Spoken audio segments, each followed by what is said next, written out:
Hey, I'm Shane. Today I'm going to talk about the weapon, the bad Juju, the exotic pulse rifle in Destiny. In this video I'll talk about the stats of the weapon, the skill tree, and I'll compare the different options that you can choose side by side, and then I'll talk about my opinion on the weapon. First of all, you get the bad Juju from the exotic bounty called Toland's Legacy. This would be quite a time consuming bounty, but it isn't that difficult. It requires you to do some fighting in the Crucible, purchase something from Xur, and do 25 strikes, but it's not hard to do these. So I do recommend picking it up, and it's one of the best weapons you can get from a bounty, so I definitely recommend doing it. The bad Juju, I think, of all the exotic weapons is among the most unique looking. Even though it's just the frame of a scout rifle with new assets pasted onto it, the stuff added to the frame is pretty cool. Its easiest identifying factor is the distinctive glowing green skull at its tip, which honestly can be an issue because it's distracting while you're aiming and fighting.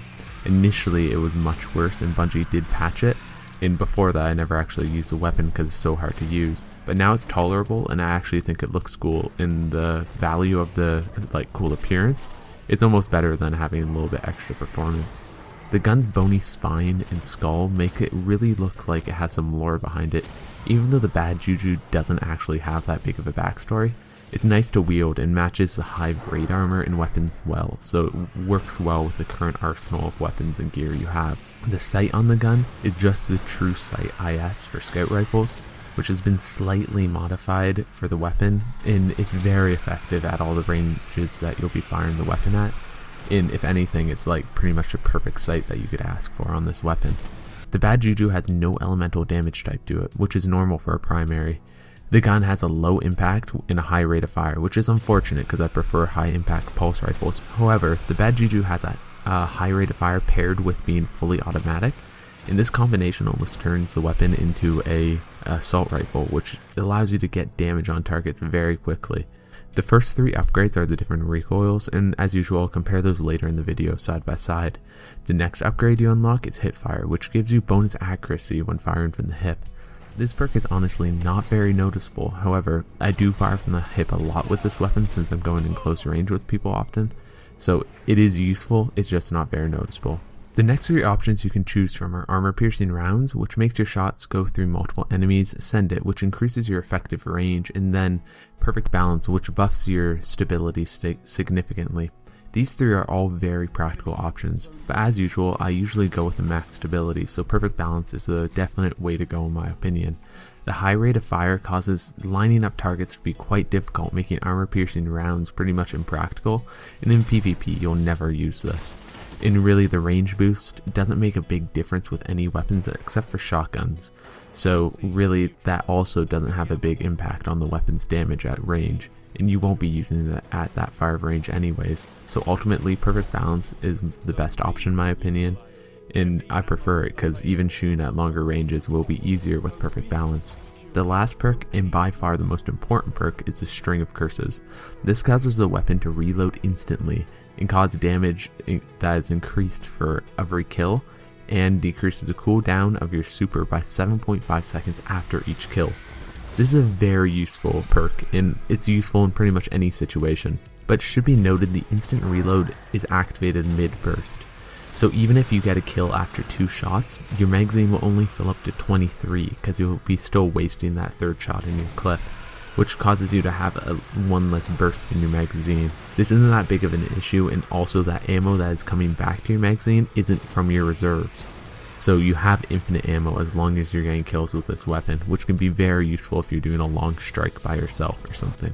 I'll now compare the recoils. On the left is smooth ballistics, which gives you the most damage, with range paired to that, soft ballistics, which just gives you the most range by far, and then smart drift control, which gives you the most stability, tied with the most damage though, but also has the least range. Really, the clear winner here is smart drift control. It only sacrifices range with no reduction for damage. In the footage I have here, I have armor piercing rounds turned on so that the recoils will be most obviously different, but even if all of them are very similar and at the range you'll be firing them at, this won't make that big of a difference, so I do recommend smart drift control because it'll give you the most stability, and it just will be the most efficient way to use a weapon, and paired with perfect balance, this just makes a weapon like a laser. The magazine on the gun, as I said, is 24 shots, which is plenty to take out a low tier enemy, in another player online. However, you cannot use this very effectively against bosses or high level enemies because you will not be able to take them out in one burst. There are ways to work around this though. One easy strategy is just empty your magazine on the boss and leave like 1 or 2 bursts left, and then take those shots on a low tier enemy, and that will proc the reload. This, however, is a really ineffective way to play, and you're staying out of cover for a very long period of time most likely, and it might be safer just to reload the weapon. However, you don't get that damage boost and you don't get that super cooldown boost, which isn't that great. The other option that you have is pretty much the complete opposite, and that's to take out enemies as fast as possible and the ones that are damaged. In PvP, this is a great strategy. You should always do this, is that if someone has damage to them already, fire on them first, because that means that there'll be less damage coming in on you, and you also get that bonus damage and reload and bonus super enemy, causing you to kill the other people quicker. So overall, that's a great idea to do that way. The next thing that people use this weapon for is really in the raid, and this is for Striker Titans and Voidwalker Warlocks, because they use their super very quickly, and this gun allows you to just like get supers constantly as long as you're killing people. I've tried this before and it's a very efficient way to play, and you really get a lot of kills this way. I tend to use the Bad Juju more like an auto rifle, as I said earlier as well, rather than a pulse rifle.